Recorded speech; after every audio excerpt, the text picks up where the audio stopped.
Inspector, मेरी गिरफ्तारी को अपनी कामयाबी मत समझना। याद रखना, मेरा नाम संग्राम सिंह है। मैं तेरा सड़कों पे चलना भुला दूंगा। जानता हूं, बहुत अच्छी तरह से जानता हूं कि आप ही संग्राम सिंह हैं।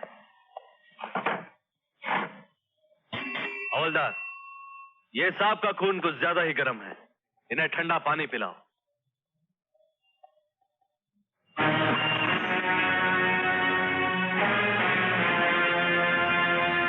आइए नेताजी, आइए आइए, बैठिए। देखिए आपके इलाके से किसको पकड़ कर लाए।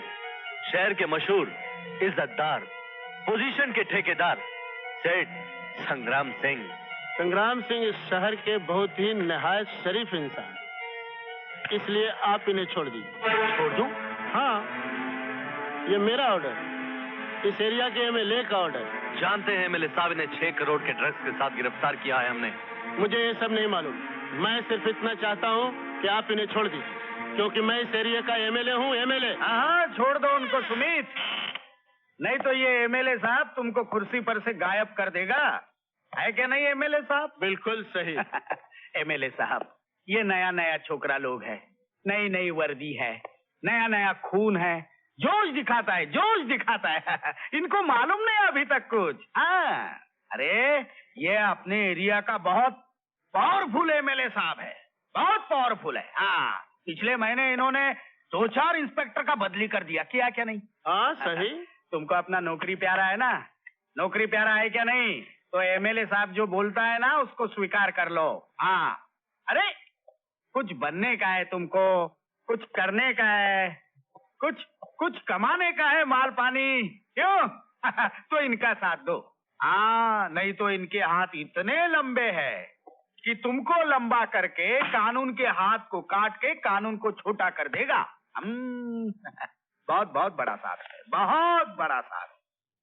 सुमित, अपने एरिया में दारू बनता है इनकी वजह से, मटका चलता है एमएलए साहब की वजह से, लफड़े होते हैं इन्हीं की वजह से। हाँ, बहुत बड़ा साहब है, बहुत बड़ा साहब है। पॉलिटिक्स चलाता है ये लोग। हाँ, इनसे आड़ी बाजी नहीं करने का, बिल्कुल नहीं करने का। पूरा हिंदुस्तान को अपने मुट्ठी में लेकर चलता है ये लोग, है क्या नहीं? है सर, मैं क्या करूं? क्या करूं? बंद कर दे साले को अंदर। चल। अरे ये मैं इस एरिया का एमएलए हूँ। अरे छोड़ो मुझे, तुमने मुझे समझा क्या है? इंस्पेक्टर, मैं इस एरिया का एमएलए हूँ। तुमने मुझे अंदर करके अच्छा नहीं किया, तुम लोगों ने अपने आप को मुसीबत में डाल दिया है। इंस्पेक्टर, ये इस एरिया का क्या है? एमएलए। नो, एमएलए, मेला। खामोश। अरे तुमने मुझे क्या समझा है? तुम्हारी कुर्सियां हिला डालूंगा, तुम्हारी नौकरी खा जाऊंगा। देखो मेले साहब, अपन को ज्यादा उर्दू आता नहीं क्या, फिर भी हम बोलता है। क्या बोलता है मालूम है? शायरी बोलता है। कोई फायदा नहीं कानून से बगावत में, कोई फायदा नहीं कानून से बगावत में, तुम्हारे लफड़े का फैसला होएगा कल अदालत में। यस योर ऑनर, जिस कार में नशीली दवाइयां मिली उस कार से मिस्टर संग्राम सिंह का कोई रिश्ता नहीं है, ना नशीली दवाओं से कोई नाता है। लेकिन मिलॉर्ड, इंस्पेक्टर सुमित और प्रोफेसर आनंद में रिश्ता है, क्योंकि इंस्पेक्टर सुमित प्रोफेसर के होने वाले बहनोई हैं। सुमित को इज्जत और शोहरत दिलाने के लिए प्रोफेसर आनंद ने ये खतरनाक जाल बुना, जिसमें शहर के इज्जतदार और जनता के सेवक सेठ संग्राम सिंह फंस गए। ये झूठ है माय लॉर्ड। वकील साहब कानून को बहकाने की कोशिश कर रहे हैं। कौन किसको बहका रहा है, इसका फैसला वो करेगा जो इस वाकये का चश्मदीद गवाह है, और वो है ढाबे का मालिक श्याम जी। ढाबे वाला श्याम जी हाजिर हो।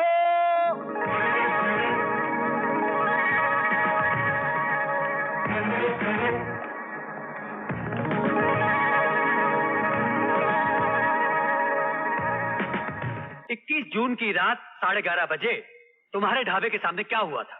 भैया का बात साहेब वो दिन रात के समय एक कार आई के हमरे ढाबा के सामने ठीक 11:20 पर खड़ी भई। तनिक देर बाद इंस्पेक्टर साहब और प्रोफेसर साहब कार के पाछे जीप में से उतर के आए। इंस्पेक्टर साहब के देख के सारे गुंडे भाग खड़े हुए। इंस्पेक्टर साहब और प्रोफेसर साहब वो गुंडन के पकड़े के बहुत कोशिश किए, लेकिन देखा वो गुंडन 9-11 हो गए। फिर क्या हुआ? अरे फिर साहब कार का फाटक खोल के एक बहुत बड़ा संदूक निकाले और संदूक खोल के देखा थे तो उमन नशा का चीज खाचा खच भरा रहा। हम अचानक का देखा थे कि इंस्पेक्टर साहब और प्रोफेसर साहब सेठ संग्राम सिंह के ऊपर जाए के नजर गड़ा दिए, जौन हमरे गरीब के ढाबा में बैठ के चाह पियत रहन। सेठ संग्राम सिंह तुम्हारे ढाबे में चाय पी रहे थे? हाँ साहेब, ये बदे कि उनकर गाड़ी खराब हो गई और उनका जौन ड्राइवर रहा ना वो मैकेनिक बुलावेगा रहा। ओकरे बाद वकील साहब प्रोफेसर साहब इंस्पेक्टर साहब से कहे लागेन कि तुम्हारे पास बस एक ही रास्ता है, आपन नाम और शोहरत बनावे खातिर ये सारा का सारा नशा का चीज सेठ संग्राम सिंह के बनाए दो। ये झूठ है माय लॉर्ड। मिस्टर आनंद, आपको बीच में बोलने की इजाजत नहीं है। I am sorry. प्रोसीड। भैया के बाद इंस्पेक्टर साहब आई के जबरदस्ती सेठ संग्राम सिंह के गिरफ्तार के लिए और वकील साहब ये गरीब से भी अंड संड बयान ले लिए सेठ संग्राम सिंह के खिलाफ। माई बाप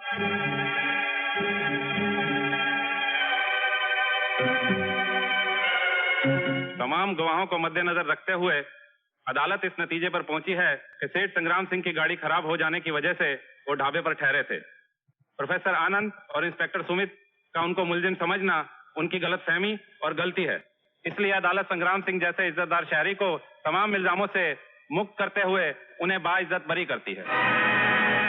देखो भाई, हम तो इज्जतदार लोग हैं और इज्जत का दावा तो वो लोग करते हैं जो बेइज्जत होते हैं। हमें तो अदालत ने बाइज्जत बरी किया है। मुझे प्रोफेसर आनंद से कोई शिकायत नहीं। एक्सक्यूज मी सर, एक फोटोग्राफ।